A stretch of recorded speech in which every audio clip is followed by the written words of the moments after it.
दिल्ली कैदियों ने कैद खाने में नंगा नाच मचा दिया था जब उनको जिंदगी में पहली बार ज्योमेट्री बॉक्स मिला। इनको समझ नहीं आया कि इसका करना क्या है। उसमें से प्रकार निकाल के बोतल के ढक्कन में छेद कर रहे हैं, फिर उसके अंदर से पानी पी रहे हैं।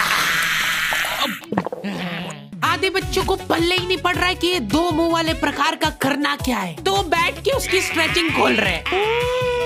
कुछ गांव के लौंडों ने मिलके तो हथियार वगैरह बना लिए थे। ये देख, ये अपने को यहाँ से हुक पकड़ना है, उसके बाद तुम जैसे खींच के इसको छोड़। हाँ, हमारे स्कूल में आसपास के गांव से भी बच्चे आते थे। मेरे को बहुत बढ़िया लगते यार ये बच्चे। इनको तुम इनके बैग से ही पहचान सकते हो कि ये तो गांव से, क्योंकि इनके बैग की सबसे आगे वाली जेब में से हमेशा तेल टपकता रहता है। ये लोग लंच के नाम पे एक अचार की चीर और 3 पराठे भर के लाते थे स्टील के डब्बे में, जो रोज लीक कर रहा है। और ये लोग रोज अचार कैसे खा ले रहे हैं। ये लोग स्कूल की बस में ही आते थे, जिसका ड्राइवर था अब्दुल और कंडक्टर रफीक। अब्दुल और रफीक मिलके बसें ड्रिफ्ट करवा देते थे। जान दो, चलो उतर जाओ, आ गया स्कूल। रफीक की स्पेशलिटी थी कि जहाँ से बस निकल ही नहीं सकती वहाँ से भी निकलवा देता था। हाँ, आंदो आएगी, निकलेगी। इतनी जगह में तो 4 बसें पार्क हो जाएंगी। हाँ, जान दो। बस। अब्दुल और रफीक बहुत डेडिकेशन के साथ काम करते थे। बारिश में गांव में बाढ़ आ गई है, गांव वाले बेचारे घर से बाहर नहीं निकल पा रहे हैं। बच्चों ने स्कूल की ड्रेस पहनी थी, वो वापस से खोल दी कि ऐसे मौसम में तो कहाँ ही जा पा रहे स्कूल। इधर अब्दुल और रफीक बस लेके आ गए बाढ़ में। आराम से निकलेगी, आराम से चलने दो। इतनी मेहनत करके जब ये सब स्कूल पहुंच रहे तो पता चल रहा है कि बाढ़ के कारण स्कूल ही बंद है। मेरे को बहुत पसंद है ये बच्चे, क्योंकि ये पढ़ाई को ज्यादा सीरियसली लेते ही नहीं है। ये लोग सारे सब्जेक्ट की एक ही कॉपी बना रहे हैं। टीचर ने कवर चढ़ाने का बोला तो न्यूज़पेपर में लपेट के लिया रहे कॉपी को। ये लो, चाय के कप के निशान दिख रहे यार उस पे। बेटा पेपर तो ढंग का लपेट के लाते। 120 पन्ने की कॉपी में 5 पार्टीशन कर रखे इन्होंने अलग अलग सब्जेक्ट के, और उसमें भी छोटा लिख रहे ताकि कॉपी नहीं भराए। और ऐसा नहीं है कि इनके पास पैसे नहीं है कॉपी लाने के। इनके गांव में इनकी इतनी जमीन है ना कि ये लोग जमीन बेच के आखा स्कूल खरीद सकते हैं। वो अलग बात है कि इनको इनकी जमीन का हिस्सा अभी तक मिला नहीं है, क्योंकि चाचा और पापा के बीच में घनघोर मनमुटाव है। दोनों को ऐसा लगता है कि इसने मेरे को धोखा दिया है। धोखेबाज, साथ में मत बोल। देख, मैं यहाँ पे फालतू बात करने नहीं आया हूँ, बात एकदम क्लियर है। मेरे को मिलनी चाहिए पूरी प्रॉपर्टी। अच्छा ठीक है, सबसे पहले से तू औकात में रहे। तू रहे औकात में। अरे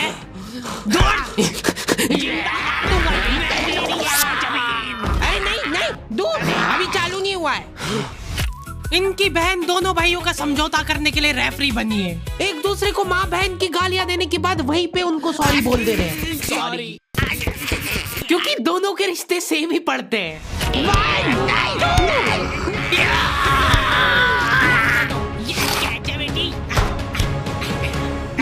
जीत गया।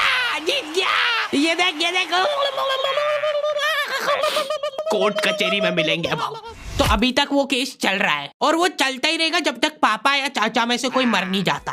हमारी क्लास के बच्चे बहुत बतौकड़े थे, इनके मुंह का थूक खत्म हो जाता था बोल बोल के। अरे देखो, मैंने व्हाट्सएप स्टेटस डाला था उसका हाथ पकड़ के। अब उसको ऐसा लगा कि मेरा स्टेटस सबको दिखता है, पर मैंने सेटिंग्स में जाके स्टेटस सिर्फ उसको विजिबल कर रखा था।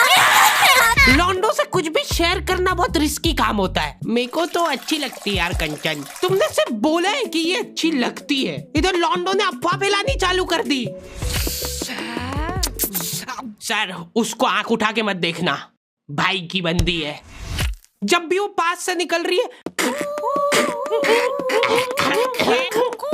मत करो यार ये हरकत। वो इंटरेस्टेड होगी भी तो भाग जाएगी तुम्हारी हरकतों की वजह से। इतनी ज्यादा बकलोली सहन करने के बाद हमारे क्लास टीचर ने सोचा कि इनका सेटिंग अरेंजमेंट चेंज कर देते हैं। एक लड़का और एक लड़की बैठाएंगे, फिर देखते कैसे बात करते हैं ये।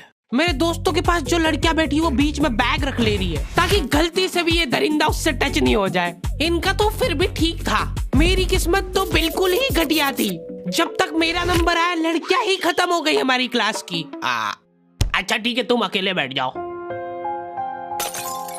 तो अब सभी बच्चों को फर्स्ट पीरियड तो मजबूरन ऐसे ही बैठना पड़ता था, लेकिन जैसे ही सेकंड पीरियड लगता था इस टीचर की क्लास के बाहर जाने में और अगले टीचर की क्लास में आने में 30 सेकंड मिलते थे हमको। उस 30 सेकंड में सब लोग अपने अपने झोले उठा के दौड़ रहे इधर उधर।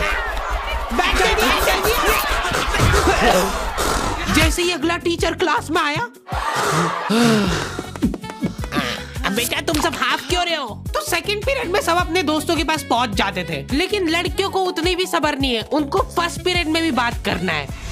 व्हाट्सएप स्टेटस जो था वो सिर्फ उसको दिखा। क्लास के इस कोने से उस कोने तक इशारों में बातें हो रही है इनकी। लिप सिंक पढ़ ले रही है लड़कियां इतनी दूर से। या लौंडो को चिल्ला चिल्ला के बताने के बाद भी समझ नहीं आती आधी चीजें। अरे तो तुम इसकी कॉपी नानी के यहाँ क्यों लेके गए थे? सर वो मेरे को लगा मैं वहां जाके पढ़ाई करूंगा। इनसे घर में, स्कूल में, कोचिंग में कई पढ़ाई नहीं हो रही है और 4 दिन के लिए कहीं घूमने जा रहे तो उसमें बैग में कॉपियां भर ले रहे कि अब होगी पढ़ाई। वो भी दूसरे की कॉपी मांग के ले जा रहे हैं। वहां जाके सिर्फ कॉपी निकाल के सामने रख दी सबके, ताकि नानी के घर पे तुम्हारा एकदम रोला जम जाए कि लड़का दुनिया इधर से उधर हो जाए पर पढ़ाई नहीं छोड़ता है। लड़का दूसरे की कॉपी मांग के लाया है अपनी कॉपी कंप्लीट करने के लिए, जबकि स्कूल डेली जा रहा है अपना लड़का, फिर भी कॉपी इनकम्प्लीट रह जा रही है। और बात ये कि वहां जाके भी इनसे कॉपी कंप्लीट हुई नहीं है, उल्टा हुआ निकाल के रख दी थी और भूल के आ गए कॉपी।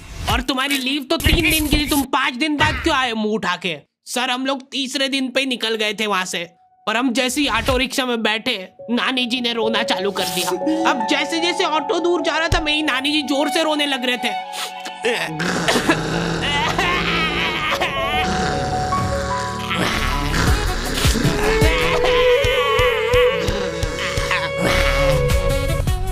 एक पूरा दिन तो इसमें हो गया सर हमारा।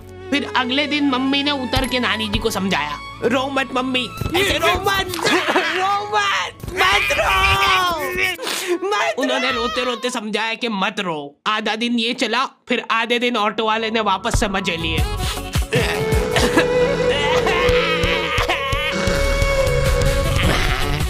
बहुत हरामखोर टाइप बच्चे आते थे हमारे स्कूल में। हमारी क्लास के कुछ बच्चों को जने क्या चुल मची कि स्कूल में फोन ले जाते हैं और वॉशरूम में जाके वो फोन में गाने चला के झुंड बना के नाच रहे हैं।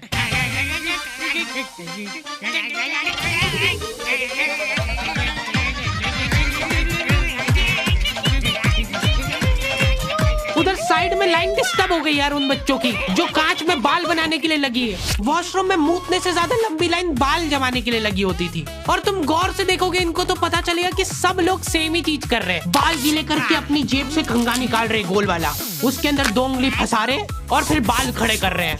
और बाहर निकलते से सारे टीचरों ने घेर रखा है इनको, क्योंकि इतने जोर जोर से गाने बजा के नाच रहे थे ये लोग। किसके पास है फोन, जल्दी से बता दो। मैम ऐसा कुछ नहीं, हम तो मुंह से गा रहे थे। किसी से भी पूछ, मैम इसके पास ही है फोन, हमको छोड़ दो, हम तो सिर्फ बाल जमा रहे थे। तुम कुछ कांड करते हुए पकड़ा जाते हो तो तुम्हारा दिमाग चलना ही बंद हो जाता है एकदम। इनसे पूछ रहे कि बताओ बेटा क्यों लाए तुम स्कूल में फोन?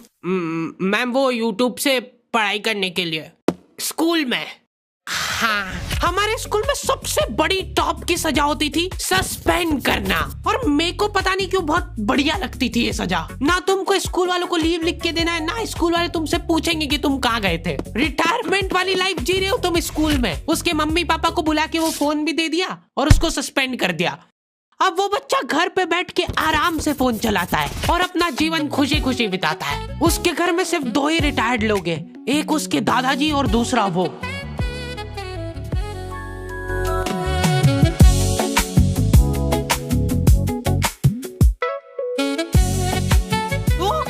तो दी एंड हो चुका है। आई होप तुम लोगों को ये वीडियो पसंद आई होगी, और अगर नहीं आई है तो क्यों देखी।